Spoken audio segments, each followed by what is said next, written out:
अस्सलाम वालेकुम जी, मैं हूं मोहम्मद अतहर और आज हम बात करेंगे इमरान खान की रिहाई और रसाई की। जी हाँ, पीटीआई की क़यादत इमरान खान की रिहाई और रसाई के लिए क्या कुछ कर रही है और क्या क्या इक़दामात कर रही है, उसके बारे में आपको सारी डिटेल देंगे। सबसे पहले अगर आपने मेरे चैनल को सब्सक्राइब नहीं किया तो चैनल को सब्सक्राइब कर लें। सोहेल अफरीदी साहब की एक प्रेस कॉन्फ्रेंस हुई और सहाफ़ियों से एक मुलाकात हुई, जिसमें सोहेल अफरीदी साहब ने कहा कि इमरान खान से मुलाकात ना हुई तो जुमेरात को पूरे पाकिस्तान को डी चौक बना देंगे। बानी पीटीआई की फैमिली गारंटी देती है कि मुलाकात के बाद वो कोई सियासी बात नहीं करेंगे। इस्लामाबाद में वज़ीर आला खैबर पख्तूनख्वा सोहेल अफरीदी ने कहा है कि जुमेरात के दिन इमरान खान से मुलाकात ना करवाई गई तो रात 10 बजे पूरा पाकिस्तान डी चौक बना देंगे। अगर इमरान खान को कुछ हुआ तो इसके ज़िम्मेदार वज़ीर आज़म होंगे, ओहदों पर मौजूद लोग होंगे। खैबर पख्तूनख्वा हाउस इस्लामाबाद में सलमान अकरम राजा समेत दीगर रहनुमाओं के हमरा प्रेस कॉन्फ्रेंस करते हुए सोहेल अफरीदी साहब ने जुमेरात वाले दिन तमाम पार्लियामेंटेरियन को अडयाला जेल जाने का हुक्म दिया और कुछ पार्लियामेंटेरियन को कहा कि सुप्रीम कोर्ट के बाहर भी धरना दे। इमरान खान की फैमिली गारंटी दे रही है कि हम सियासी बात नहीं करेंगे, हमारी गारंटी मानकर मुलाकात करवाई जाए। सोहेल अफरीदी साहब ने कहा है कि हमारा यही मुतालबा है कि इमरान खान का बेहतर इलाज होना चाहिए। बुशरा बीबी और बानी पीटीआई दोनों की सेहत ख़राब है।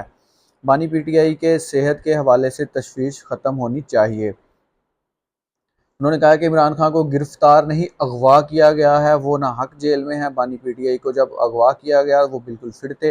अडयाला जेल में इमरान खान की सेहत का ज़िम्मेदार पूरा निज़ाम है। इमरान खान की जो आँख का मसला हुआ था उसके बारे में बात कर रहे हैं। हुकूमत, जजेस, जेल इंतज़ामिया सबके सब मिले हुए हैं। सोहेल अफरीदी साहब ये कह रहे हैं प्रेस कॉन्फ्रेंस में।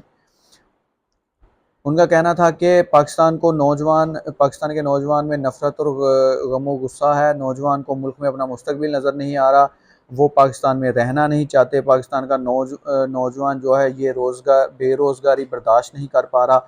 पूरा पाकिस्तान घूम चुका हूँ, नौजवान बाहर निकलने को तैयार है और जब नौजवान बाहर निकलेगा तो संभाला नहीं जाएगा। 27 सितंबर को पूरी कौम बाहर होगी और फिर किसी के पास संभलने का मौका नहीं होगा। ये प्रेस कॉन्फ्रेंस का हाल हवाल था और ये सारी प्रेस कॉन्फ्रेंस में बातें हुई। अब जिन जिन चीज़ों पे सोहेल अफरीदी साहब ने फोकस किया वो सबसे पहले ये था कि सबसे पहले तो हमारी इमरान खान तक रसाई करवाई जाए, उनसे हमारी मुलाकात करवाई जाए। बेशक वो सियासी लीडर की मुलाकात हो, उनके घर वालों की मुलाकात हो या फिर वकला की मुलाकात हो। सबसे पहले तो उनका यही मुतालबा है कि हमारी मुलाकात करवाई जाए ताकि हमें पता चले कि इमरान खान साहब की सेहत कैसी है, वो ज़िंदा हैं, किस हाल में हैं। क्योंकि कुछ दिन पहले इंटरनेशनल मीडिया पे एक अफ़वाह फैली थी कि इमरान खान जो हैं वो अब नहीं रहे और ख़ैर वो अफ़वाहें दम भी तोड़ गई हैं। लेकिन इसी तरह की पहले भी अफ़वाहें आती रही। अब जो इलाज की अफ़वाहें हैं, उनकी सेहत के मुतल्लिक़ अफ़वाहें हैं, उनको खाना नहीं सही दिया जाता, मतलब पीटीआई के लोग ये कहते हैं। तो इन सारी चीज़ों की तस्दीक के लिए या अगर हुकूमत और दूसरे लोग और जेल में उनको ये सारी सहूलियत मिल रही हैं और उनकी सेहत भी अच्छी है और वो ठीक ठाक हैं और फिर भी इसके अलावा अगर मुलाकात ना करवाई जाए तो इसीलिए ही पीटीआई के लोगों में और इमरान खान के घर वालों में ये तशवीश की लहर दौड़ती है कि आया हमारी मुलाकात क्यों नहीं करवाई जाती। तो सबसे पहला मुतालबा जो है इनका रसाई का है कि हमारी मुलाकात करवाएं, हम देखें वो ठीक हैं, जिंदा हैं, किस हाल में हैं और क्या कर रहे हैं। सबसे पहले तो ये बात होगी। उसके बाद सोहेल अफरीदी साहब ने कहा कि अगर हमारी रसाई नहीं होगी, अगर हमें मिलने नहीं दिया जाएगा तो फिर हम पूरा मुल्क बंद कर देंगे। फिर पूरे मुल्क का जो नौजवान है वो बाहर निकल आएगा, वो आराम से नहीं बैठेगा। ये सोहेल अफरीदी साहब का दूसरा मुद्दा था और ये बहुत ही सेंसिटिव मुद्दा है। इस मुद्दे पे 2 से 3 पॉइंट बहुत ही ज़्यादा सेंसिटिव है। सबसे पहला पॉइंट है कि क्या आजकल का बेरोज़गार नौजवान या जिन नौजवानों के पास रोज़गार है और वो बहुत मुश्किल से अपना घर चला रहे हैं, उन्होंने 9 मई का वाक़या भी देखा। उस नौजवान ने हमारे मुल्क में कश्मीर वाला वाक़या भी देखा जो अभी कश्मीर में हो रहा है। उस नौजवान ने हमारे मुल्क में टीएलपी वाला भी वाक़या देखा। उस नौजवान ने देखा है कि हमारे मुल्क में किस तरह से एहतजाज करने वालों पे जो है वो पर्चे दिए जाते हैं, उनको उठा लिया जाता है और एक-एक बंदे पे 5-5 पर्चे होते हैं कि ये बंदा एक टाइम में सरगोदा भी था, रावलपिंडी भी था, मुल्तान भी था। तो ये वाला जो आलम है, उठाने के बाद उनके सॉफ्टवेयर अपडेट किए जाते हैं, प्रेस कॉन्फ्रेंस करवाई जाती है या जो भी चीज़ें होती हैं, ये सारी चीज़ें एक नौजवान अपने दिमाग में रख के क्या बाहर निकलेगा? क्या वो इन इस सेंसिटिव चीज़ों को सोच के एहतजाज के लिए बाहर आएगा और पूरा पाकिस्तान बंद होगा या नहीं। आई थिंक सुहेल अफरीदी साहब को सबसे पहले ये पॉइंट सोचना चाहिए था कि नौजवान इस सेंसिटिव पॉइंट को किस तरह से लेता है। क्या एक नौजवान जिसके सर के ऊपर पूरा घर चल रहा है, जिसकी 50 से 60 हज़ार रुपया तनख्वाह हो, या जिसके इस तरह के मामला हों कि उसका अकेले के अलावा कोई कमाने वाला नहीं है, क्या वो अपने घर वालों को भूखा छोड़ के, अपनी नौकरी छोड़ के एहतजाज के लिए बाहर निकलेगा, या इमरान खान की सेहत के लिए बाहर निकलेगा, या उनसे रसाई या रिहाई के लिए बाहर निकलेगा? ये एक बहुत ही अहम सवाल है, और इस सवाल का जवाब आप भी कमेंट में दीजिएगा कि आपको इस बारे में क्या लगता है। जहाँ तक मेरी राय है कि नौजवान नस्ल का जो 80% नौजवान है ना, वो इस चीज़ से डरा हुआ है कि मैं बाहर निकलूँगा तो मेरा रोज़गार छिन जाएगा, या मुझे उठा लिया जाएगा, या मुझ पे नाहक पर्चा हो जाएगा, या सारी चीज़ें जो हैं इस तरह की मेरे बारे में होंगी। तो ये वाला पॉइंट किसी हद तक सुहेल अफरीदी साहब का हमें मनफी में जाता हुआ दिखाई देता है।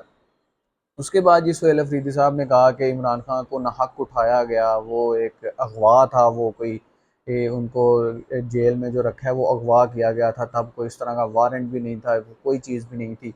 तो ये बात, इस बात की तस्दीक तो शायद अदालतें ही कर सकती हैं और जेल वाले लोग भी कर सकते हैं, लेकिन जिस तरह से उन्हें गिरफ़्तार किया गया अदालत के शीशे तोड़ के, वो अदालत पे भी एक है कि अदालत की जो बेरुखी की गई चीज़ें की गई, तो उस हवाले से भी है सारा कि वो भी अदालतों को देखना चाहिए कि अदालत में तो कोई ऊंची आवाज़ में बात करे तो उस पर कंटेम्प्ट ऑफ कोर्ट लग जाती है, तो इस चीज़ पे क्यों नहीं लगी कि सिक्योरिटी एहलकार आए, शीशे तोड़े और इमरान खान को लेके गए। तो ये भी एक सुहेल अफरीदी साहब का ये थोड़ा सा वैलिड पॉइंट नज़र आता है। उसके बाद जी सुहेल अफरीदी साहब ने कहा कि 27 सितंबर को हम जो है वो एक धरना करेंगे, और पूरे मुल्क में जो है हम बाहर निकलेंगे, और हम आवाम को ये बता देंगे कि इमरान खान को अब रिहा करनी है या रसाई करनी है, या जो भी उनका मौक़िफ़ है इस बारे में। क्योंकि उससे पहले तो कल का दिन है मुलाकात का, तो कल आई थिंक मुलाकात हो जाएगी इनकी। अगर मुलाकात ना हुई तो फिर अगला लाहे अमर शुरू होगा, और ना हुई तो फिर 27 सितंबर को तो इन्होंने निकलना ही निकलना है। तो ये सारी जो चीज़ें हैं, ये सारी सूरत हाल हैं, इसको पीटीआई की आदत भी देख रही है। हमने इससे पहले देखा है कि जो पीटीआई के लोग हैं, जब जब भी ये वाली बात हुई है कि हमने अडयाला जेल के बाहर जमा होना है, हमने धरना देना है, हमने ये करना है, वहाँ हम 10,000 बंदे आएंगे, हम वहाँ 1 लाख बंदा आ जाएंगे, तो वहाँ पे 100 बंदा भी नहीं हमें नज़र आता। वहाँ से सहाफ़ी जाके वीडियोज़ बना रहे होते हैं कि ये देखें जी, यहाँ पे तो 100 बंदा भी नहीं बैठा हुआ। तो इस चीज़ को हम पहले भी बहुत दफ़ा देख चुके, तो इसका भी जवाब पीटीआई इस तरह से देती है कि जी हमारे रास्ते रोके जाते हैं, रुकावटें लगाई जाती हैं, हमें जगह जगह पे पुलिस होती है, कंटेनर लगा दिए जाते हैं हमारे। तो ये सारी चीज़ें उनकी तरफ से भी ये जवाब है कि हम तो इसलिए नहीं आए, हम इसलिए नहीं पहुँचे, ये है वो है। तो आई थिंक अगर सुहेल अफरीदी साहब सीएम अपॉइंट हुए थे, या इनके हाथ में थोड़ी सी क़यादत की चीज़ें आई थी, तो इनको इमरान खान की रिहाई के लिए इकदाम करने चाहिए थे। लेकिन क्या हुआ कि अभी तक अडयाला जेल के बाद एक भी दिन 10,000 लोग जमा नहीं हो सके, एक भी दिन 10,000 लोग जमा नहीं हो सके। तो देखना ये है कि इस बार जो सुहेल अफरीदी साहब ने नौजवान नस्ल को टैग करके या मेंशन करके एक कॉल दी है, क्या ये कॉल किस हद तक जो है वो असरदार साबित होगी, और नौजवान बाहर निकलेगा कि नहीं, और रसाई होगी कि नहीं जुमेरात को। और रसाई ना हुई तो फिर क्या होगा, फिर क्या रिहाई भी आगे नहीं होगी, क्या ये मामला यहीं पे ठप हो जाएगा और इमरान खान हमेशा के लिए जेल में रहेंगे, इमरान खान हमेशा के लिए जेल में रहेंगे? तो ये सारी चीज़ें बहुत ज़्यादा देखने वाली है। और एक यहाँ पे बहुत ही ज़्यादा सवाल, ऑथेंटिक सवाल जन्म लेता है कि इमरान खान के जेल में रहने से किसको फ़ायदा हो रहा है, और इमरान खान के जेल में रहने से किसको नुकसान हो रहा है। और ये सवाल का ही जवाब लेने के लिए बहुत सारे लोगों ने बहुत सारे लोगों से सवाल किया, लेकिन इस सवाल का जवाब किसी के पास नहीं है। कुछ लोग कहते हैं जी पीटीआई की आदत को भी इमरान खान के जेल में रहने से फ़ायदा हो रहा है, कुछ लोग कहते हैं जी अपोजिशन को फ़ायदा हो रहा है। मेरे ख्याल में जो इमरान खान के जेल में रहने में जो नुकसान हो रहा है वो इस कंट्री को हो रहा है। इमरान खान के जेल में रहने से सियासी अदम इस्तेकाम है, सियासत में जो है वो बैलेंस नहीं है लोगों में आपस में, और जो कौम में एक तफरीक आई हुई है, PMLN PTI और ये वो, और करप्शन, और ये उस वजह से जो हमारे मुल्क का बैलेंस आउट हुआ है सिर्फ एक बंदे की वजह से, और वो है इमरान अहमद खान न्याजी, जिसको जेल में डाला हुआ है, जिसका नंबर है 804, कैदी नंबर 804 के नाम से अब जाने जाते हैं इमरान खान। तो ये सारी चीज़ें देखनी है अब, और ये सारी चीज़ों पे हमने देखना है अब कि कल क्या होता है, और आने वाला जो वक्त है क्या वो सेंसिटिव तरीके से होगा या पुरअमन तरीके से गुजरेगा? क्या फिर कोई 9 मई हो जाएगा या फिर कोई TLP जैसा वाक़या हो जाएगा या फिर कोई Azad Jammu Kashmir joint action committee जैसा कोई मामला हो जाएगा या कोई पुरअमन तरीके से इमरान खान तक रसाई होगी या उनकी रिहाई होगी?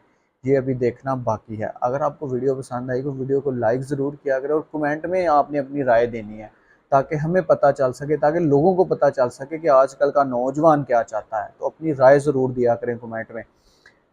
कि फिर हाजिर होंगे किसी नई वीडियो के साथ, तब तक के लिए अपना ख्याल रखिएगा। अल्लाह हाफ़िज़। पाकिस्तान जिंदाबाद।